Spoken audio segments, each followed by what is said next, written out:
প্রতিসরণের একটা ছোট পাঠ, পুরু দর্পণে বস্তুর প্রতিবিম্ব। মানে কোনো একটা পুরু দর্পণ আছে ধর এই জায়গাতে, ঠিক আছে, পয়েন্ট দিবি পুরু দর্পণে বস্তুর প্রতিবিম্ব। এই জায়গাতে একটা পুরু দর্পণ আছে, ঠিক আছে, মানে এটা কাচের ধর স্ল্যাবের মতো ধরতে পারিস, ঠিক আছে। আর এই পিঠটাতে প্রলেপ দিয়ে আছে, এই পিঠটাতে কী দিয়েছে, প্রলেপ দিয়ে আছে, মানে এখানে পুরোপুরি প্রতিফলনই ঘটবে।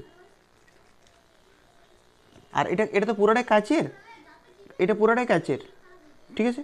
আর এই জায়গাটাতে কী করা আছে, প্রলেপ দিয়ে আছে, মানে পুরো একটা দর্পণ, ঠিক আছে। আর আমরা পড়েছি যে কাচে যদি আলো পড়ে তাহলে আলোর প্রতিফলন হয় আর প্রতিসরণ আর শোষণ, তিনটে একসাথে হয়। প্রতিফলন, প্রতিসরণ আর শোষণ, এটা প্রতিফলনের প্রথম ক্লাসেই বলেছিলাম, ঠিক আছে। প্রতিফলন হয়, প্রতিসরণ হয় আর শোষণ হয়।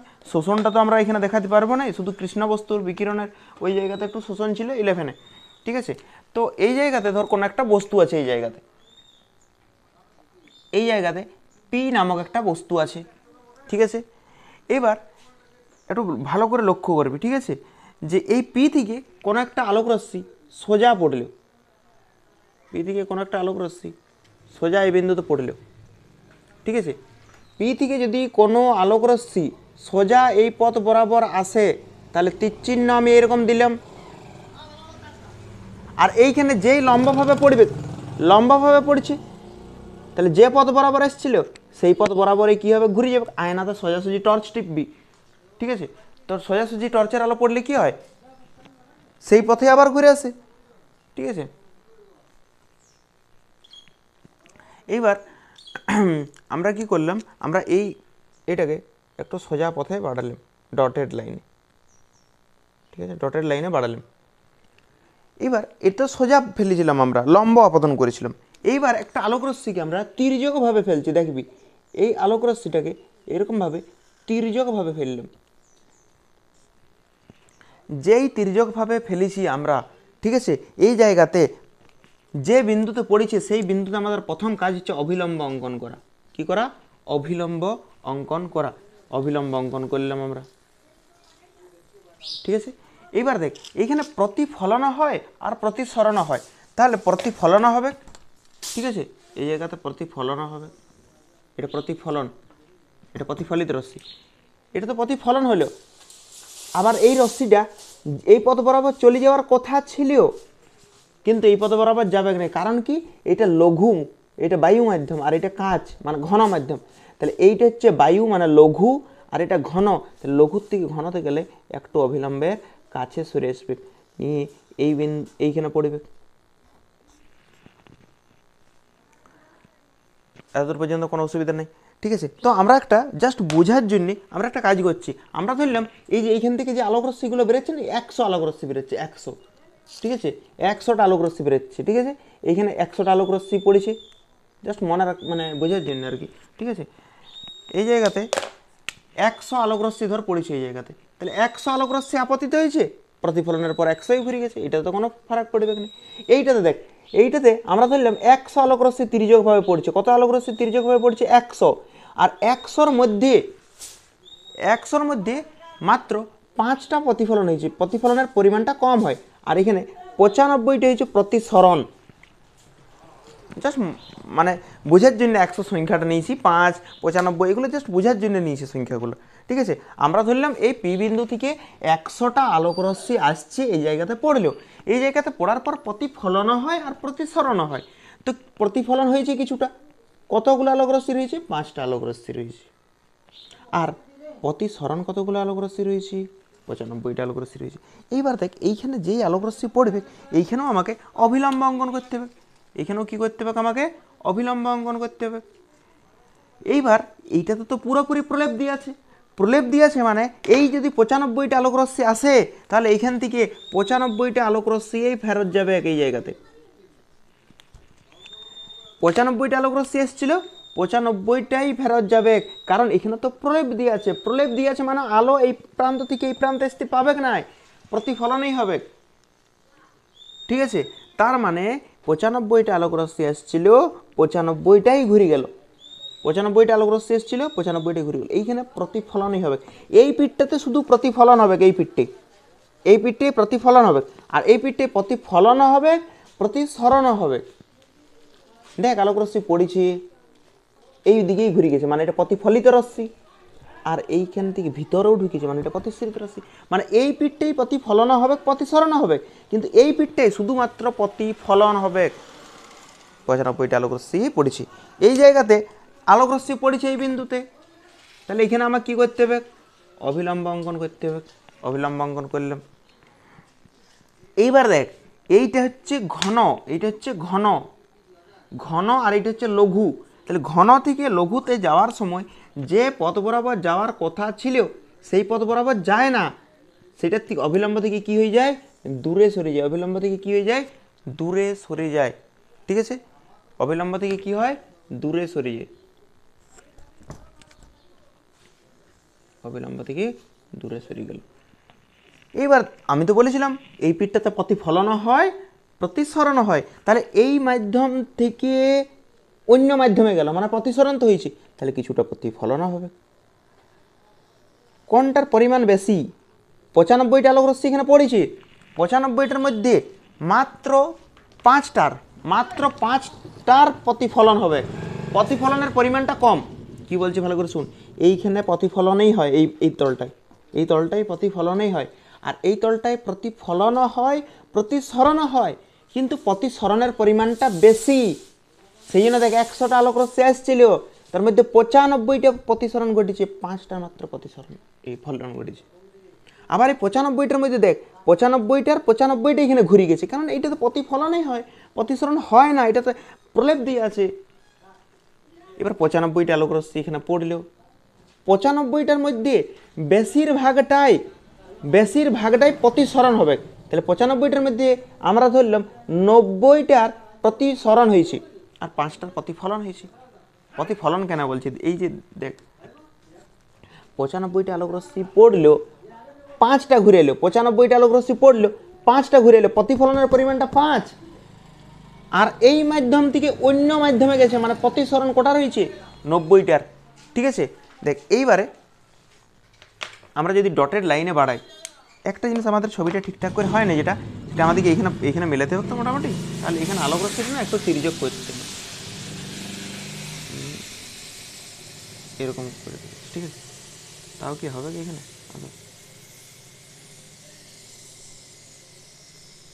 মানে এরকম জায়গাতে হবে প্রথম যে প্রতিবিম্বটা, তাহলে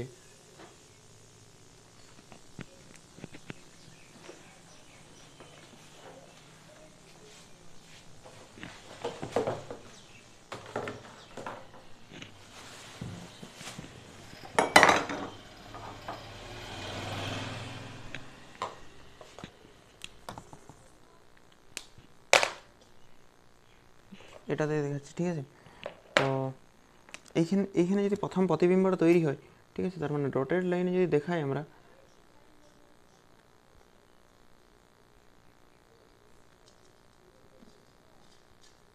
অবিলম্বগুলো মুছে দিচ্ছি।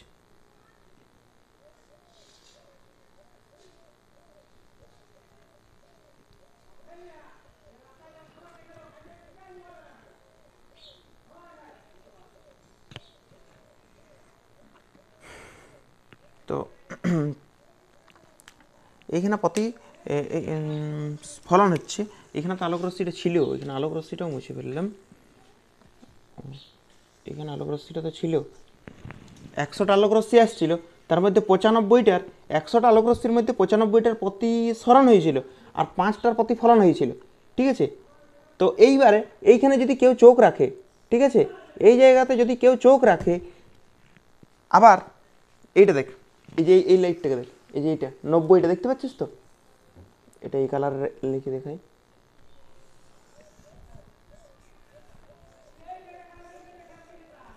দুজন চোখ রেখেছে। ঠিক আছে,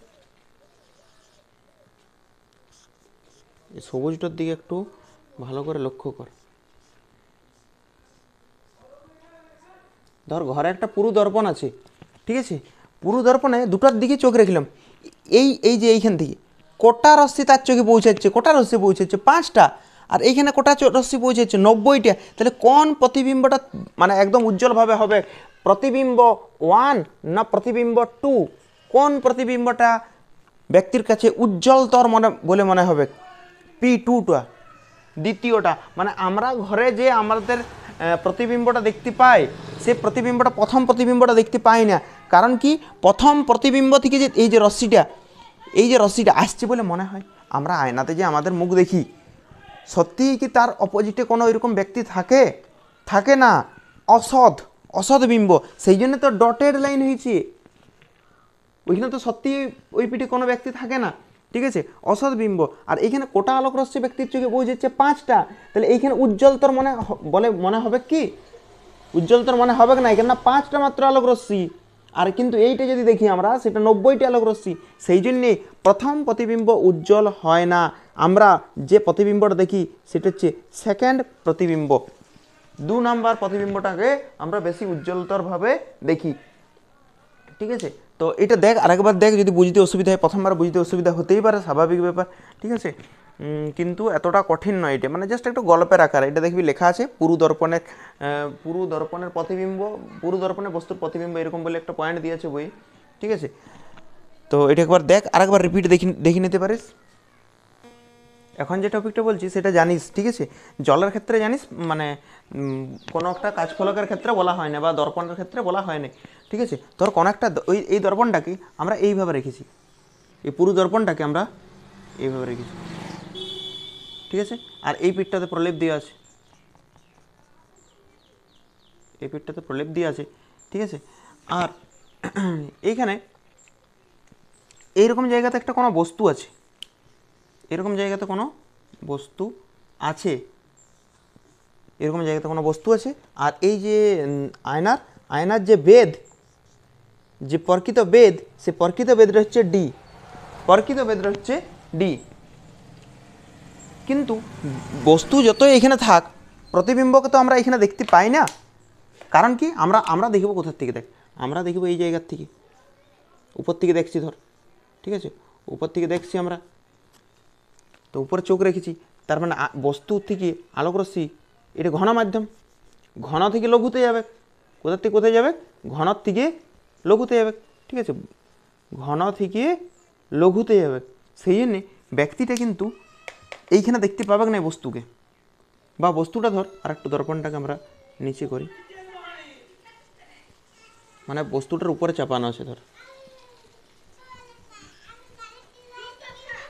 এখানে বস্তুটা আছে, কিন্তু যদি কেউ এখানে চোখ রাখে, সে বস্তুটাকে এইখানে দেখতে পাবে না। এই বস্তুটার যে প্রতিবিম্ব, সেই প্রতিবিম্ব তৈরি হবে এইরকম জায়গাতে, এরকম জায়গাতে তৈরি হবে প্রতিবিম্ব। কি তৈরি হবে? প্রতিবিম্ব। দেখবি একবার, যেখানে মাছের মানে জল মাধ্যমে দর্শক, বায়ু মাধ্যমে দর্শক যেখানে করাইছিলাম, সেইখানে দেখ, যেখানে দর্শক কোথায় আছে বল, এখানে দর্শক বায়ু মাধ্যমে আছে, মানে দর্শক লঘু মাধ্যমে আছে, আর বস্তুটা ঘন মাধ্যমে আছে। সেইটা দেখ, তাহলে বুঝতে পারবি। এখানে বস্তু রেখেছি, মানে ব্যাপারটা কি হয়েছে, এরকম ধরে কোনো একটা বস্তু আছে, আর এই বস্তুটার উপর আমরা একটা পুরু আয়না এরকমভাবে রেখেছি। তো বস্তুটা এইখানে আছে, কিন্তু বস্তুটাকে আমরা উপর থেকে যদি দেখি, এইখানে দেখতে পাবো না, এটা থেকে কিছুটা উপরে চলে আসবে। কেন উপরে চলে আসবে, সেইটার ব্যাখ্যা আমরা দিয়েছি। যেখানে দেখবি লেখা আছে দর্শক লঘু, আর বস্তু হচ্ছে ঘন মাধ্যমে, সেই জায়গাটা দেখ, তাহলে বুঝতে পারবি। বস্তু কিন্তু এখানে থাকবে না, বস্তু মনে হবে কিছুটা উপরে উঠে এসছে। সেই জন্য তো আমরা ভুল দেখি, মাছটা থাকে জলে, কিন্তু আমরা যেখানে দেখি মাছটা, আমাদের মনে হয় মাছটা ওইখানে নাই, মাছটা ওই জায়গা থেকে কিছুটা উপরে উঠে চলে এসেছি।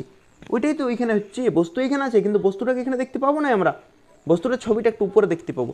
আর এই যে এটা হচ্ছে ডি ড্যাশ, মানে আপাত বেদ। এটা হচ্ছে প্রকৃত আসলে বেদ, আসলে বেদটা ডি, আর আপাত মানে যেটা মনে হচ্ছে সেটা হচ্ছে ডি ড্যাশ। আর কী হয়, ডি ড্যাশের সূত্র তো পড়েছিস, ডি ড্যাশ সমান মানে আপাত বেদ সমান প্রকৃত বেদ বাই মিউ। এটাই পড়েছিলাম আমরা জলের ক্ষেত্রেও, ডি ড্যাশ সমান ডি বাই মিউ। একবার দেখ, ওইটাই পড়েছিলাম আমরা। দেখ, এখান থেকে কিছু প্রশ্ন সেরকম কিছু পড়ে না, কিন্তু তাও মানে জানা দরকার কিছু কিছু ব্যাখ্যা দেওয়ার জন্য। ধর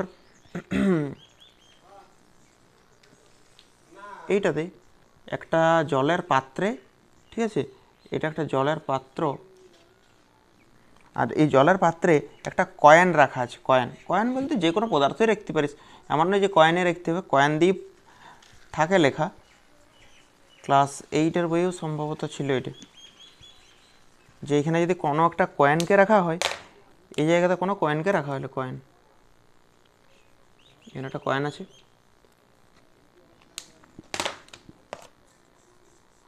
এই জায়গাতে কয়েন আছে, ঠিক আছে। কয়েনটা কিন্তু আমরা এই জায়গাতে দেখতে পাবো না, কারণ এটার কারণ হচ্ছে ধর এইখান থেকে কয়েন থেকে কোনো আলোক রশ্মি বেরোলো, ঠিক আছে, একটা আলোক রশ্মি, ঠিক আছে, আমরা চোখ রেখেছি এদিকে, এইদিক বরাবর চোখ রাখছি, তির্যকভাবে দেখছি ধরলাম, ঠিক আছে, লম্বভাবেও দেখতে পারিস, কোনো অসুবিধা নেই। এইখান থেকে একটা আলোক রশ্মি এই বরাবর পড়লেও, এখানে পড়েছে, ঠিক আছে। এবার দেখ এইখানে আমরা অভিলম্ব অঙ্কন করলাম, কি অঙ্কন করলাম? অভিলম্ব। তাহলে যে পথ বরাবর যাওয়ার কথা ছিল সেই পথ বরাবর কি যাবে? এটা জল মানে ঘন, এটা লঘু, ঘন থেকে লঘুতে গেলে একটু দূরের দিকে সরে যায়, এটা অনেকটাই দূরে হয়ে যায়, একটু দূরের দিকে কি হয়ে যায়? সরে যায়, কোনো অসুবিধা নেই।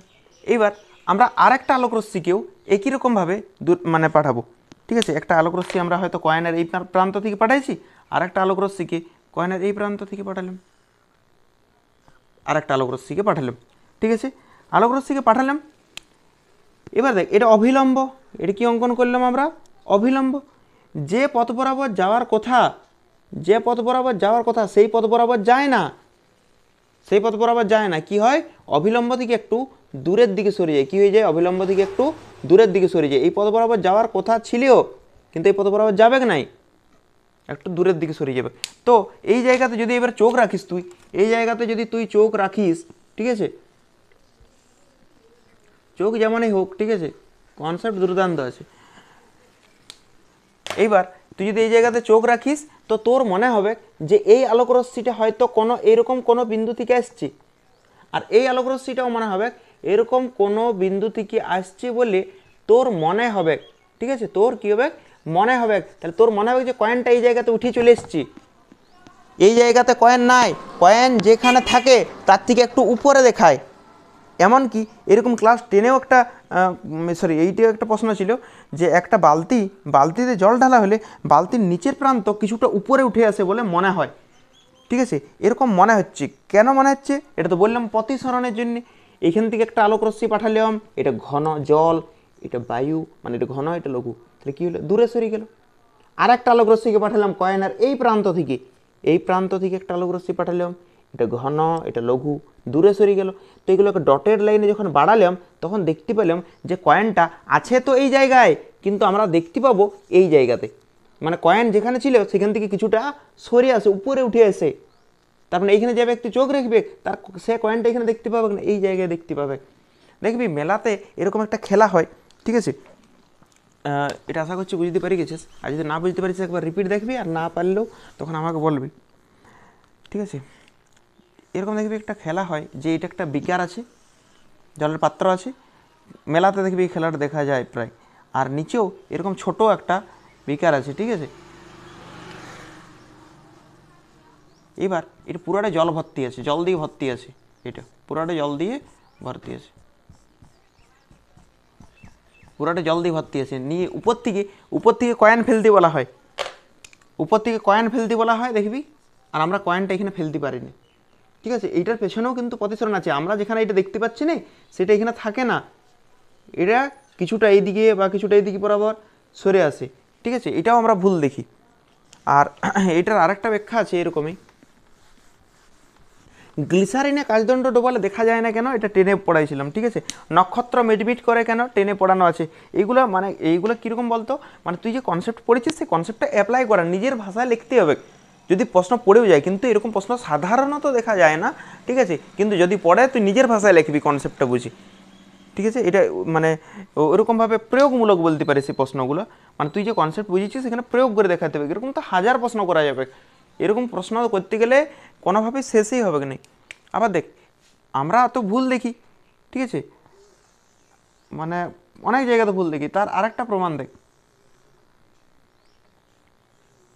এটা একটা জলের পাত্র, মানে কাচের অবশ্যই, তাহলে ভালো বুঝতে পারবি, ঠিক আছে। এই জায়গাতে কি আছে? জল আছে, এই জায়গাতে জল আছে, ঠিক আছে। আর এইখানে আমরা কি করলাম? আমরা এইখানে একটা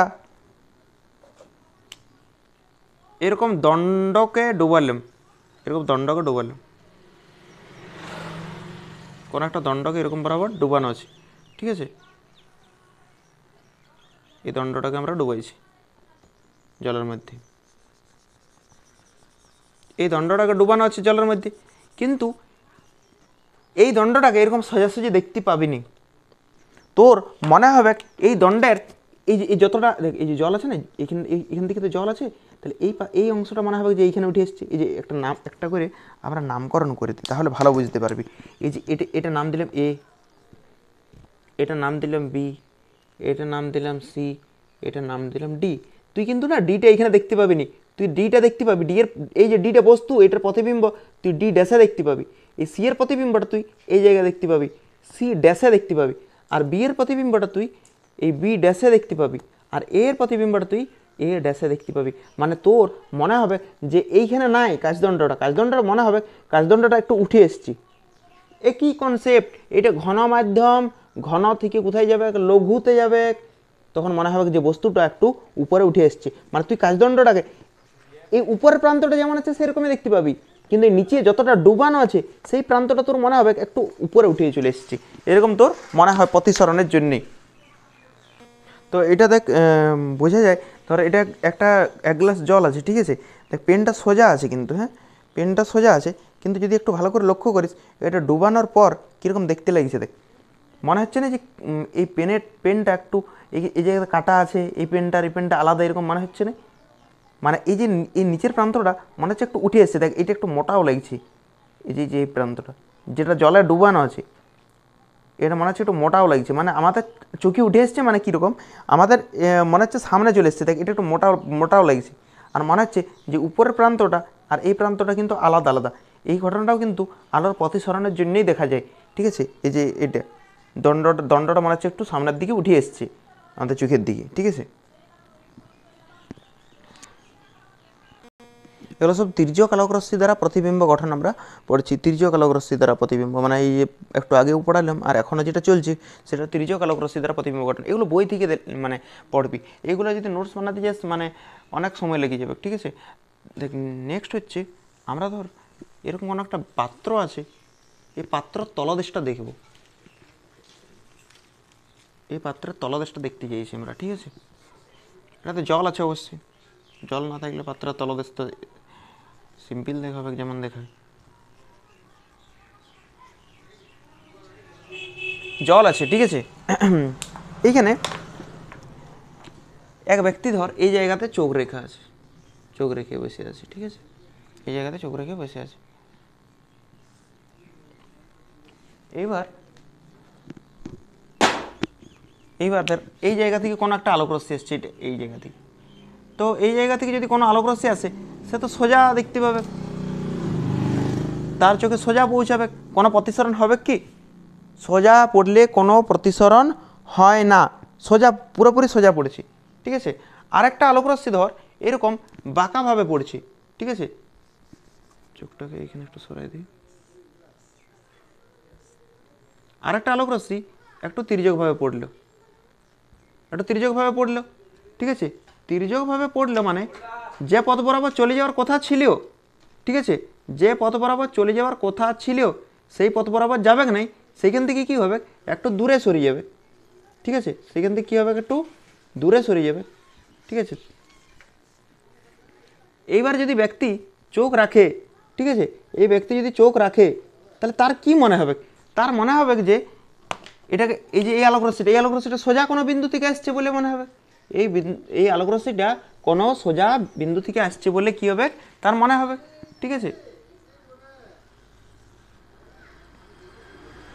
এই যে এই আলোক রশ্মিটা আর এখানে চোখ রাখা আছে, তার মনে হবে যে সোজা কোনো বিন্দু থেকে এসছে। তাহলে সোজা যদি আমরা ডটেড লাইনে বাড়াই এই আলোক রশ্মিটাকে, ঠিক আছে, যদি সোজা বাড়াই তাহলে দেখছি যে এই জায়গাতে মিলিত হচ্ছে মোটামুটি এই জায়গাতে। তার মানে এই যে বস্তুটা আছে এইখানে জলের তলদেশটা এইটা তলদেশ, কিন্তু ব্যক্তি দেখতে পাবে এই জায়গায় এ ড্যাশ, তাহলে ব্যক্তি এই জায়গাতে দেখতে পাবে এ ড্যাশ জায়গাতে দেখতে পাবে। তার মানে মনে হবে যে একটু তলদেশটা কি হয়েছে একটু সামান্য উপরে উঠে এসছে তার মনে হবে, ঠিক আছে। এবার নেক্সট আমরা দেখি আরেকটা বিন্দু নিই, আরেকটা বিন্দু নিলাম এইখান থেকে, এই জায়গাতে নিচ্ছি, এইখানে বি আরেকটা বিন্দু, ঠিক আছে, বি আরেকটা বিন্দু। তাহলে আমরা বি থেকে চোখে পাঠাবো, আলোক রশ্মি পাঠাবো। তাহলে বি থেকে যদি আলোক রশ্মি আমাকে পাঠাতে হয়, তাহলে আমরা এইভাবে ফেললাম আলোক রশ্মি তির্যকভাবে। যেখানে ফেলেছি সেখানে কি করব, আমরা অবিলম্ব অঙ্কন করব, ঠিক আছে। এটা না মুছে দিচ্ছি, না হলে বুঝতে অসুবিধা হবে, অনেকগুলো মানে বোঝাইতে অসুবিধা হবে, ঠিক আছে। একসাথে এটা তো বুঝতে পারিস যে এ ড্যাশে উঠে এসছে, এই যে এ ড্যাশে উঠে এসছে, এটা তো জানিস, এটা লিখে রাখি, এটা এ আর এটা হচ্ছে এ ড্যাশ, এ ড্যাশে উঠে এসছে, ঠিক আছে। তো এইবার দেখ, এই আলোক রশ্মিটা যে পথ বরাবর যাওয়ার কথা ছিল সেই পথ বরাবর তো যাবে না, ঠিক আছে। কী হবে, সেটার থেকে অবিলম্বের থেকে দূরে সরিয়ে যাবে, অবিলম্ব থেকে কী হবে, দূরে সরিয়ে যাবে। দূরে সরিয়ে যাওয়ার কারণ কি বলতো, এটা ঘন জল আছে, ঘন, আর এটা বায়ু, তাহলে ঘন থেকে লঘুতে যাচ্ছি। আরেকটা আলোক রশ্মি দেখ, আরেকটা আলোক রশ্মি আমরা এরকমভাবে তির্যকভাবে ফেলালাম, তির্যকভাবে ফেলাইছি। এখানেও কি করব, আমরা অবিলম্ব অঙ্কন করব। যে পথ বরাবর যাওয়ার কথা ছিল সেই পথ বরাবর তো যাবে নাই, কী হবে, সেইটা থেকে দূরে সরিয়ে যাবে, এই পথ বরাবর পৌঁছাবে। তার মানে এই ব্যক্তিটার আবার মনে হবে, ঠিক আছে, এই ব্যক্তিটা মনে হবে যে এই আলোক রশ্মিটা কোনো সোজা পথ থেকে এসছে, মনে হবে। আবার এটাও মনে হবে কোনো সোজা পথ থেকে এসছে। তার মানে এরকম জায়গাতে, তার মানে এই যে বিয়ের প্রতিবিম্ব বি ড্যাশে তৈরি হবে, বিয়ের প্রতিবিম্ব কোথায় তৈরি হবে, বি ড্যাশে। আবার আরেকটা আলোক রশ্মি নিচ্ছি আমরা, সি প্রান্ত নিচ্ছি, আর একটু দূরে নিয়ে নিচ্ছি, এইখান থেকে সি নিচ্ছি। তাহলে এই যে আলোক রশ্মিগুলো না আমরা মুছে দিচ্ছি বোঝানোর সুবিধার্থে, ঠিক আছে। শুধু এটা মনে রাখ যে এর প্রতিবিম্বটা এ ড্যাশে, বি এরটা বি ড্যাশে, দেখ একটু উঠে আসছে, দেখ একটু ভালো করে, এর প্রতিবিম্বটা এ ড্যাশে উঠে এসছে, বি এরটা বি ড্যাশে উঠে এসছে, দেখা যায় একেবারে সি এরটা কোথায় এসছে। সি থেকে আলোক রশ্মি আমাকে ওইখানে চোখে পৌঁছাতে হবে। তো সি থেকে একটা আলোক রশ্মি আমরা এই বরাবর ফেললাম, এখানে আমাকে অবিলম্ব অঙ্কন করতে হয়। যে পথ বরাবর যাওয়ার কথা ছিল সেই পথ বরাবর যাবে না, এটা ঘন, এটা লঘু, ঠিক আছে। আর একটা আলোক রশ্মি এখান থেকে এরকমভাবে তির্যকভাবে ফেললাম আমরা, দুটো আলোক রশ্মি চাই মিনিমাম, মিনিমাম দুটো আলোক রশ্মি চাই। আবার এরকম অনেকে ভাবে দুটো আলোক রশ্মিই যাচ্ছে, হয়তো না, অসংখ্য আলোক রশ্মি যাচ্ছে, কিন্তু আমাদেরকে বোঝাতে হলে দুটো আলোক রশ্মি লাগবে। এবার তোর যদি মনে হচ্ছে আমি 1000টা আলোক রশ্মি নিয়ে করবো, কর, নিজেরই ঝামেলা হবে, ঠিক আছে। ছবি তো মনে হবে না, মনে হবে যে পুরো কাটাকাটি করেছে, ঠিক আছে। সেই জন্য আমরা দুটো আলোক রশ্মি মিনিমাম নিই, মিনিমাম যতটুকু নিয়ে যায়।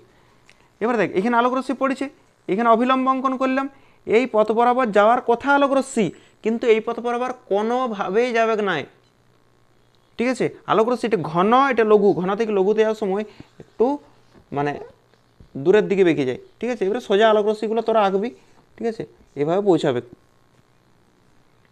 তাহলে আবার এই ব্যক্তিটার তখন কি মনে হবে, এই ব্যক্তিটার মনে হবে যে এই আলোক রশ্মিটাকে ডটেড লাইনে বাড়ালাম আর এটাকেও ডটেড লাইনে বাড়ালাম, এতটা উপরে উঠে আসবে না, এইখানে উঠে আসলো, মানে সি ড্যাশে উঠে আসলো। তার মানে যখন আমরা এইটা দেখ, এইটা প্রায় লম্ব, পুরোপুরি লম্ব বলছি নি, এইখানের এ প্রতিবিম্বটা এ ড্যাশে উঠে আসিছে, কিন্তু এইখানেই সরণটা সবচেয়ে কম হয়েছে, এইখানের যে সরণটা সেই সরণ সবচেয়ে কম, কেননা এইটা প্রায় লম্ব, মানে পুরোপুরি লম্ব নয়, প্রায় লম্ব, সরণটা কম। এই যত দূরে গেছে দেখ আলোক রশ্মি এইখান থেকে চোখে পৌঁছেছে, এইখান থেকে আলোক রশ্মি চোখে পৌঁছেছে, আবার পরবর্তী এইখানের থেকে আলোক রশ্মি চোখে পৌঁছেছে, আবার পরবর্তীতে এইখান থেকে চোখে পৌঁছেছে। মানে যত দূরত্ব বাড়ছে না তত মনে হচ্ছে এইটা উপরে উঠে এসছে, তত মনে হবে এটা উপরে উঠে এসছে, ঠিক আছে। তো যত তির্যকভাবে আলোক রশ্মি পড়বে, তো এরকম মনে হবে যে এইটা এরকমভাবে উঠে আসবে। মানে তুই যদি একটা পাত্রকে দেখিস, ঠিকভাবে, তো দেখবি তোর পাত্রটা এরকম মনে হবে, এতটা না উঠে আসলেও মানে এই জায়গা থেকে এতটা উঠে এসছে, ধর এরকম বরাবর মনে হবে,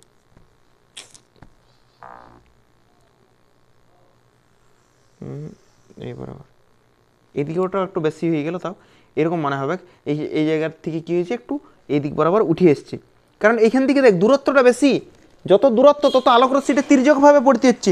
এইখানে আলোক রশ্মি প্রায় লম্ব পড়েছিল, এইখানে আলোক রশ্মি যদি পড়তে হয়, এইখান থেকে যদি আলোক রশ্মি চোখে পড়তে হয়, তাহলে দেখ এটা এরকমভাবে পড়বে, এটা কেমনভাবে পড়বে, এইভাবে পড়বে। যত দূরত্ব বাড়ছে দেখ তত তির্যকভাবে পড়ছে না, এইখানে এইটা বেশি তির্যক না এইটা বেশি তির্যক না এইটা বেশি তির্যক, যত দূরত্ব বাড়ছে তির্যক পড়ছে। আর যত তির্যক পড়ছে আলোক রশ্মি মনে হচ্ছে যে সি বিন্দুটা তত উপরে উঠে এসছে, বি বিন্দুটা উপরে উঠে এসছে, এ বিন্দুটা উপরে উঠে এসছে।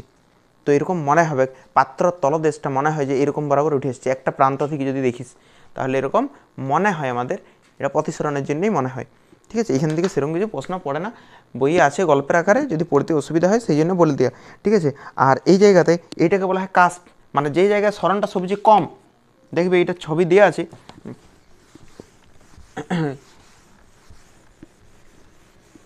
এখান থেকে কিন্তু সেরকম কিছু প্রশ্ন পড়ে না, জাস্ট রিডিং পড়ার জন্য যাতে সুবিধা হয় আর কি। ঠিক আছে, তো এরকম এই জায়গায় দেখবি এরকমভাবে ছবি একটা দিয়ে আছে এরকম বরাবর, আর এখান থেকে উপর থেকে একদম আলোক রশ্মি দেখছি। ঠিক আছে, এরকম বরাবর আছে। ঠিক আছে, মানে এই দিকটা এইখানে সরণটা কম হবে, এদিকে যেতে যাবো সরণটা বেশি হবে। ঠিক আছে, এখানে সরণটা সবচেয়ে কম, এই যে উপর থেকে দেখছি একদম এই জায়গায় সরণটা কী হয়েছে, কম হয়েছে। ঠিক আছে, এই জায়গায় সরণটা সবচেয়ে কম, দেখ এখানে সরণটা কম, মানে যতটা পাত্রের তলদেশ সরণ, মানে আবার ভাবছে সবাই এইখান থেকে এই দিকে, আরে পাত্রটা দেখ, পাত্রটা এই যে এইখান থেকে এইখানে সরণটা কম হয়েছে, এই জায়গাগুলো তো সরণ কী হয়েছে, বেশি হয়েছে। ঠিক আছে, আবার যদি এই দিকটা দেখা হয় তাহলে এই দিকটাও এরকমই মনে হবে। তো এই জায়গায় যে জায়গাটা সরণটা সবচেয়ে কম হয়েছে সেইখানটাকে বলা হয় কাস্প।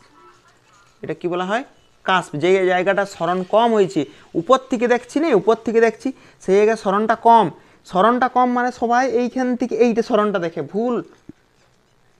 এইটা দেখ, এইটা পাত্রের নিচটা, এই নিচ থেকে কতটা উঠে এসছে, এইখানে উঠে বেশি এসছে না এই জায়গাতে, না এই জায়গাতে, এই জায়গাতে এইখানেই তো, এইখান থেকে সরণটা কম, এইটুকু সরিছি, এইখানে এতটা সরিছি, তাহলে এইখানে সরণটা কম, সেইটাকে কি বলা হয়, কাস্প। এটা কি বলা হয়, কাস্প। আর এই যে বক্ররেখা এগুলোকে বলা হয় কষ্টিক বক্ররেখা, এই যে বক্ররেখাগুলো দেখতে পাচ্ছিস এগুলোকে বলা হয় কষ্টিক বক্ররেখা। আর এখান থেকে সেরকম ছোট ছোট কনসেপ্টও বাকি নাই। ঠিক আছে, সবই করানো হয়ে গেছে প্রতিসরণের অলমোস্ট। বাকি যেগুলো যদি থাকেও রিডিং পড়লেও বোঝা যাবে, মানে কোনো এক্সট্রা তুই মানে কনসেপ্ট পাবি নি, এগুলোর মধ্যেই আছে। যেমন আমরা ওই যে একটু আগে দণ্ডের আঁকাটা দেখালাম না, কাচের একটা গ্লাসে নিয়ে ওরকম একটা মুদ্রা করা যায়, মুদ্রা তো বললাম। আর এখান থেকে প্রতিসরণে সেরকম কিছু বাকি থাকছে নাই। তো আরেকটা দেখ, বিজ্ঞানী কচির সূত্র, ছোট ছোট জিনিস, বিজ্ঞানী কচির সূত্র দেখবি ক্লাস 10-এ পড়াইছি, আর এখানেও হয়তো বলেছি মিউ সমান a plus B by lambda square, এটা হচ্ছে বিজ্ঞানী কচির সূত্র। প্রশ্নটা পড়তে পারে বিজ্ঞানী কচির সূত্র, বিজ্ঞানী কচির সূত্র বা কসির সূত্র, কসিও বলা হয়। ঠিক আছে, আর মিউ মানে কি বটে রে, মিউ মানে বটে প্রতিসরাঙ্ক, মিউ মানে হচ্ছে প্রতিসরাঙ্ক। আর ল্যামডা মানে হচ্ছে তরঙ্গ দৈর্ঘ্য, ল্যামডা মানে তরঙ্গ দৈর্ঘ্য। মাঝে মধ্যে প্রশ্ন দেই প্রতিসরাঙ্ক ও তরঙ্গ দৈর্ঘ্য রিলেটেড, প্রতিসরাঙ্ক ও তরঙ্গ দৈর্ঘ্য রিলেটেড সূত্রটি লিখো, সম্পর্কিত সূত্রটি লিখো। আর এ আর বিটা কি বটে, এ আর বিটা হচ্ছে মাধ্যমের ধ্রুবক। ঠিক আছে, আবার দেখ এখানে একটা গ্রাফও করা যায়, মিউর সাথে ল্যামডার কি সম্পর্ক, সমানুপাতি না ব্যস্তানুপাতি। এদিক বরাবর ল্যামডাকে রাখলাম আর এদিক বরাবর আমরা মিউকে রাখলাম। মিউর সাথে ল্যামডার কি সম্পর্ক, মিউ আছে উপরে ল্যামডা আছে নিচে, ব্যস্ত সম্পর্ক, তাহলে গ্রাফ এরকম হবে। তাহলে মিউ আর ল্যামডার মধ্যে কী সম্পর্ক, ব্যস্ত সম্পর্ক। দেখ এরকম তো অনেক করা যাবে। প্রতিসরাঙ্কের সাথে তাপমাত্রার সম্পর্ক, মানে যত তাপমাত্রা বাড়াবি, দেখবি তেল যখন গরম করা হয় তাপমাত্রা বাড়ানো হয় তত পাতলা হয়ে যায়, তার মানে উষ্ণতা বাড়ালে ঘনত্ব কমে। তেল গরম করার সময় যখন উষ্ণতা বাড়াচ্ছিস তেলটা কী হয়ে যাচ্ছে, পাতলা হয়ে যায় দেখবি, তার মানে ঘনত্ব কমে যাচ্ছে, তাহলে উষ্ণতা বাড়ালে ঘনত্ব কী হয়, কমে। ঠিক আছে, আর এরকম দেখবি এক জায়গাতে আমরা করাইছিলাম আপেক্ষিক প্রতিসরাঙ্ক আর পরম প্রতিসরাঙ্কের সম্পর্ক, এটি কিন্তু ইম্পর্ট্যান্ট একটা প্রশ্নই বলা যেতে পারে। আপেক্ষিক প্রতিসরাঙ্ক আর পরম প্রতিসরাঙ্ক, দেখ এ মিউ বি এইটা আপেক্ষিক না পরম, এটা হচ্ছে আপেক্ষিক। এ মিউ বি মানে কি, এ মিউ বি মানে হচ্ছে mu B by mu A, তার মানে এইখানে আলোক রশ্মি নিশ্চয় এ থেকে বি তে গেছে, এটা এ মাধ্যম লিখলাম, এটা বি মাধ্যম লিখলাম। তো যদি মনে হচ্ছে আমি নিচেরটাই লিখবো, লিখতে পারিস। আলোক রশ্মি কোথার থেকে কোথায় গেছে, এ মিউ বি মানে কি, এ মিউ বি মানে কি, আলোক রশ্মি এ থেকে বি তে গেছে, এ মিউ বি মানে আলোক রশ্মি এ থেকে বি তে গেছে। তাহলে আলোক রশ্মি এ থেকে বি তে গেছে, এই পথ বরাবর যাওয়ার কথা। এটাকে ঘন ধরে নিলাম, তো যদি মনে হচ্ছে লঘু ধরবো ধরতে পারিস, আর বিটাকে লঘু ধরে নিলাম। তাহলে ঘন থেকে লঘুতে যাচ্ছে, তাহলে লঘুতে গেলে দূরের দিকে সরে যায়, ঠিক আছে। তার মানে এ মিউ বি মানে এ মাধ্যমে সাপেক্ষে বি এর প্রতিসরাঙ্ক। তাহলে সাপেক্ষে বোঝাচ্ছে মানে আপেক্ষিক প্রতিসরাঙ্ক। সাপেক্ষে মানে কি বলতে চাইছে, আপেক্ষিক প্রতিসরাঙ্ক। তাহলে এইটা হচ্ছে আপেক্ষিক। এ মিউ বি মানে এ মাধ্যমের সাপেক্ষে বি মাধ্যমের প্রতিসরাঙ্ককে, ঠিক আছে। আর যদি এ বি না দিয়ে বুঝতে পারছিস, তাহলে এখানে লিখে দিলাম আমরা 1, আর এই মাধ্যমটার নাম দিয়ে দিলাম 2। তাহলে 1 মিউ 2, নামগুলো শুধু চেঞ্জ হয়ে যাবে। এটা 1, এটা 2। 1 মিউ 2 মানে কি, 1 থেকে 2 এ গেছে। তাহলে এখানে কি হবে বল, শেষেরটা উপরে হয়, শেষে কি আছে মিউ 2, মিউ 2টা উপরে, 1টা নিচে। তাহলে মিউ 1 মিউ 2 সমান মিউ 2 বাই মিউ 1। এই সম্পর্কটা প্রতিষ্ঠা করতে বলে, ঠিক আছে। আপেক্ষিক প্রতিসরাঙ্কের সাথে পরম প্রতিসরাঙ্কের সম্পর্ক। 1 মিউ 2 মানে কি, 1 নাম্বার মাধ্যমের সাপেক্ষে 2 নাম্বারের আপেক্ষিক প্রতিসরাঙ্ক, 1-এর সাপেক্ষে 2-এর আপেক্ষিক প্রতিসরাঙ্ক।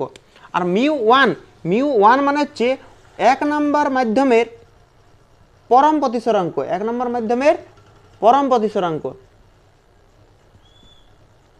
আর মিউ 2 মানে হচ্ছে 2 নাম্বার মাধ্যমের পরম প্রতিসরাঙ্ক।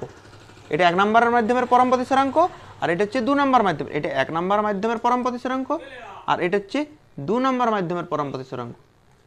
আর 1 মিউ 2 মানে কি, 1 মিউ 2 মানে হচ্ছে 1-এর সাপেক্ষে 2-এর প্রতিসরাঙ্ক, 1-এর সাপেক্ষে 2-এর প্রতিসরাঙ্ক। এই প্রমাণটা দে। তার আগে দেখ, আমরা এরকম কি কোনো জায়গাতে করাইছি, এ দিয়ে করাইছিলাম আমার যতদূর মনে হচ্ছে, এ মিউ বি সমান ভিবি বাই ভিএ, এইরকম সম্ভবত করানো আছে। আর যদি না করানো আছে তো ওটা মনে রাখ, এ মিউ বি মানে হচ্ছে ভিবি বাই ভিএ, সম্ভবত করানো আছে, ঠিক আছে। আবার দেখ, আমরা একটা সূত্র জানি, মিউ সমান সি বাই ভি। দেখ তো, মিউ সমান সি বাই ভি, মিউ সমান হচ্ছে সি বাই ভি। এই সম্পর্কটা তো আমরা জানি, ঠিক আছে। এই সম্পর্কটা আমরা জানি, এইটার থেকে প্রমাণ করব।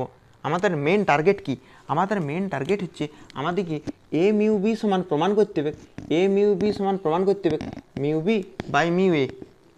আমাদের এটা হচ্ছে টার্গেট হচ্ছে এ মিউ বি সমান mu B by mu A, এটা হচ্ছে আমাদের টার্গেট। কিন্তু এটা আমরা জানি এ মিউ বি সমান ভিবি বাই ভি, এটাও জানি, আর এটাও জানি মিউ সমান সি বাই ভি। দেখ, মিউ সমান সি বাই ভি, এটাকে আমি দুবার লিখলাম, মিউ সমান সি বাই ভি। কটা মাধ্যম আছে, দুটো মাধ্যম আছে, একটা এ মাধ্যম আর একটা বি মাধ্যম। তাহলে আমরা দেখবি কি করছি, এই জায়গাতে এ দিলাম, আর এই জায়গাতেও এ দিয়ে দিলাম, এই জায়গাতে বি দিলাম, এই জায়গাতে ভি বি দিয়ে দিলাম সাফিক্স দিয়ে। এবার আবার অনেকের মনে প্রশ্ন আসছে, স্যার তাহলে সিটা কি দোষ করলো, সিতেও এ আর বি দিয়ে দেওয়া দরকার। কিন্তু তোরা এটা ভাবছিস নেই, সিটা হচ্ছে শূন্য মাধ্যমে আলোর বেগ, সিটা হচ্ছে শূন্য মাধ্যমে আলোর বেগ। শূন্য মাধ্যমে আলোর বেগের সাথে যে মাধ্যমে যা কোনো প্রভাব পড়বে নাই, শূন্য মাধ্যমে আলোর বেগ সব জায়গাতেই সমান, 3 × 10⁸ মিটার পার সেকেন্ড, সব জায়গাতেই সমান। এই সি এর মানটা সব জায়গাতেই সমান, সেই জন্য সিটা সিএই রেখিলাম। এইখান থেকে ভি এর মান বার কর, ভি এ, এই জায়গা থেকে ভি এর মান কি বেরোবে, মিউ এর নিচে কিছু নেই মানে 1 আছে, কোনাকুনি গুণ করে করে বার করবি, দেখবি ভি এ সমান বেরাবে, আমি ডাইরেক্ট করে দিচ্ছি সি বাই মিউ এ, ঠিক আছে। আবার এখান থেকেও দেখ বার কর, ভিপি সমান কী হবে, ভিপি সমান বেরোবে সি বাই মিউ বি। এই যে ভি আর ভিবি বেরোলো, এখানে মানটা বসাই দেবো, এ মিউ বি সমান ভিবির মান কত, C by mu B by V এর মান কত, সি বাই মিউ এ। পরের লাইন দেখ, এ মিউ বি সমান C by mu B into এই বাইটাকে ইন্টু করলাম, এই বাইটাকে, তাহলে এটা উল্টে যাবে, হবে মিউ এ বাই সি। পরের লাইনে কী করবো আমরা, সি সি কাটবো, তাহলে দেখ প্রমাণ হয়ে গেছে। এ মিউ বি সমান, কোথাও ভুল গেল নাকি, C by mu B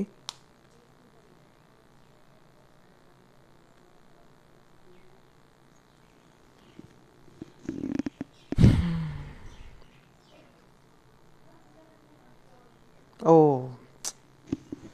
sorry sorry, এইটা ভি এ বাই ভিবি হবে। হ্যাঁ, এটা ভি এ বাই ভিবি হবে, এই জায়গাটাতে ভুল হয়েছে বলে পুরোটাই ভুল হয়ে গেল। এটা ভি এ বাই ভিবি হবে। হ্যাঁ, ভি এ বাই ভিবি, তাহলে এটা এটা এ হতো, এটা এ হতো, এটা কি হতো, বি হতো, তাহলে এটা বি হতো, এটা এ হতো, তাহলে ঠিক আছে। এ মিউ বি সমান mu A by mu B, ঠিক আছে, সহজ প্রমাণ। এখানে এ মিউ বি সমান ভি এ বাই ভিবি, দেখবি করানো আছে এটা, ঠিক আছে। একবার খাতা উল্টে দেখবি, আর যদি না করানো থাকে তো বলবি, এটারও প্রমাণ আমরা করাই দেবো, মানে এটার রিভার্স হবে আর কি। এটা এগুলো ছোটো প্রমাণ, এগুলো ক্লাস 10-এ ছিল, ওই ক্লাস 10-এই করাই দেওয়া হয়, ঠিক আছে, তাও বলে দিলাম এখানে। আর আরেকটা প্রশ্ন দিই, মানে হটসে আছে এই প্রশ্নটা, ঠিক আছে।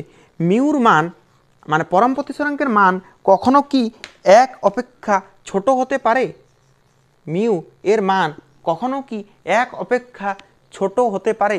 মিউ সমান কি জানি বলতো, হটসে আছে, হটসের প্রশ্নগুলো অবশ্যই পড়বি, কেননা হটসের প্রশ্ন থেকে অনেক প্রশ্ন তুলে দেয়। আর অনেকে আবার হটসের প্রশ্নগুলো, মানে নামটা দেখো, হায়ার অর্ডার থিঙ্কিং স্কিল, অনেকে প্রথমে হার মানে যে আমাদের হায়ার অর্ডার থিঙ্কিং স্কিল নাই। আরে ভাই পড়ে পড়ে তো দেখ, যে কনসেপ্ট পড়ানো আছে তার বাইরে নাই, ঠিক আছে, তার বাইরে না, একবার পড়ে পড়ে দেখবি, এক দুটো হয়তো যদি থাকে তো সেগুলো পড়ার দরকার নেই, সেগুলো আসবে কোনে, কিন্তু বাকিগুলো দেখ, তোরা যে কনসেপ্ট পড়েছিস ওগুলোই অ্যাপ্লাই হচ্ছে, একবার দেখবি পড়ি। মিউ সমান সি বাই ভি, তুই এবার বল, সি হচ্ছে শূন্য মাধ্যমে আলোর বেগ, সি হচ্ছে শূন্য মাধ্যমে আলোর বেগ, এত লিখলাম না আলোর বেগ, আর ভি হচ্ছে অন্য মাধ্যমে আলোর বেগ, অন্য যে কোনো মাধ্যমে হতে পারে, যে কোনো অন্য মাধ্যমে আলোর বেগ, ঠিক আছে, এটা হচ্ছে শূন্য মাধ্যমে আলোর বেগ, আর এটা হচ্ছে অন্য মাধ্যমে আলোর বেগ। এবার ভাবতো কোনটা বেশি হয়, শূন্য মাধ্যমেরটা বেশি হবে না অন্য মাধ্যমে বেগটা বেশি হবে? তুই কোন মাধ্যমে বেশি জোরে দৌড়তে পারবি, বায়ু মাধ্যম না জল মাধ্যম? মানে বায়ু মাধ্যম বলতে শূন্য মাধ্যম, তাহলে এইটাতে বেশি জোরে দৌড়তে পারবি। সেরকম আলোও তো, আলো কোন মাধ্যমে বেশি দৌড়তে পারে, সি, তাহলে অবশ্যই সর্বদাই লিখবি, সর্বদাই কি হবে, সি গ্রেটার দেন ভি হবে। ভেরি ভেরি গ্রেটার দেন দিয়ে দরকার না, একটা গ্রেটার দেন দিলেই হবে, সি গ্রেটার দেন ভি। তাহলে সি যদি গ্রেটার দেন ভি হয়, তার মানে উপরের ভগ্নাংশের উপরেরটা বড়, উপরেরটা বড়, তাহলে মিউ গ্রেটার দেন 1 হয়। তাহলে প্রতিসরাঙ্ক অবশ্যই গ্রেটার দেন 1 হতে পারে, মানে একের থেকে বড় তো অবশ্যই হতে পারে মিউ, একের থেকে বড় কনফার্ম হবে মিউ, কারণ কি সি বাই ভি, তো সিটা বড় হয়, ভিটা বড় হয় না, সিটা বড় হয়। একটা কেস দেখবি করানো আছে, এটা এটা ক্লাস 10-এর ভিডিও তো করানো আছে। আবার কি হতে পারে, কোনো কারণে সি আর ভি সমান হয়ে গেল, মানে শূন্য মাধ্যমে বেগটা আর অন্য মাধ্যমে বেগটা সমান হয়ে গেল, সি আর ভিটা সমান হয়ে গেল, সি আর ভিটা কি হয়ে গেছে, সমান হয়ে গেছে, সি আর ভি সমান, তখন মিউ সমান কি হয়ে যাবে, 1 হয়ে যাবে। এইটার এটা সমান, শূন্য মাধ্যমে বেগ আর এই মাধ্যমে বেগটা সমান, তাহলে মিউটা 1 হতে পারে। সিটা বড়, উপরেরটা বড়, তাহলে মিউটা একের থেকে বড়। কিন্তু তুই বল, ভালো করে ভাব, কখনোই শূন্য মাধ্যমে আলোর বেগের থেকে অন্য মাধ্যমে বেগটা বেশি হবে, কখনোই হবে নাই। আলোর বেগ সবচেয়ে বেশি হয় শূন্য মাধ্যমে, আলোর বেগ সবচেয়ে বেশি হয় শূন্য মাধ্যমে, কখনোই, ঠিক আছে, কখনোই ভিটা বড় হবে নাই, কখনোই ভি বড় হবে না, ঠিক আছে, সবসময় বড় হয় কোনটা, এই জায়গাতে লব বড় হয় লব, হর কখনোই বড়ই হবে না। তাহলে এইটা যদি বড় না হয় মিউটা কখনোই একের থেকে ছোট হতে পারবে? তুই বল এই ভগ্নাংশটা কখনো ছোট হবে একের থেকে ছোট হতে গেলে নিচেরটাকে বড় হতে হয়। একটা ভগ্নাংশ কখন ছোট হয়, যেমন 5/3, 5/3, এইটা একের থেকে ছোট, এটা একের থেকে ছোট, তার কারণ সরি একের থেকে বড়, ঠিক আছে, কারণ কি উপরের সংখ্যাটা বড়। কিন্তু এটাকে যদি আমি উল্টাই লিখি 3/5, এইটা হচ্ছে একের থেকে ছোট, এইটা একের থেকে ছোট, এই সংখ্যাটা একের থেকে ছোট, কারণ কি নিচেরটা বড়। তুই ভাগ করে দেখি নিবি, 5 দিয়ে 3কে ভাগ করে দিবি, দেখবি একের থেকে ছোট, তার মানে নিচের সংখ্যাটা বড়। তাহলে একের থেকে ছোট হতে গেলে নিচটাকে বড় হতে হয়, কিন্তু এইটা নিচটা কখনোই বড় হবে না, সেই জন্য মিউ কখনোই একের থেকে ছোট হতে পারে না। তাহলে এই প্রশ্নটা হর্ষে দিয়েছি। তাহলে কি হায়ার অর্ডার থিঙ্কিং স্কিল 10-এর ভিডিওতে করানো আছে, দেখবি, এখানেও বলে দিলাম আমরা। ঠিক আছে, তো হায়ার অর্ডার থিঙ্কিং স্কিলগুলো একবার অবশ্যই রিডিং পড়বি, ঠিক আছে, আর অঙ্ক প্র্যাকটিস প্রচুর করতে হবে।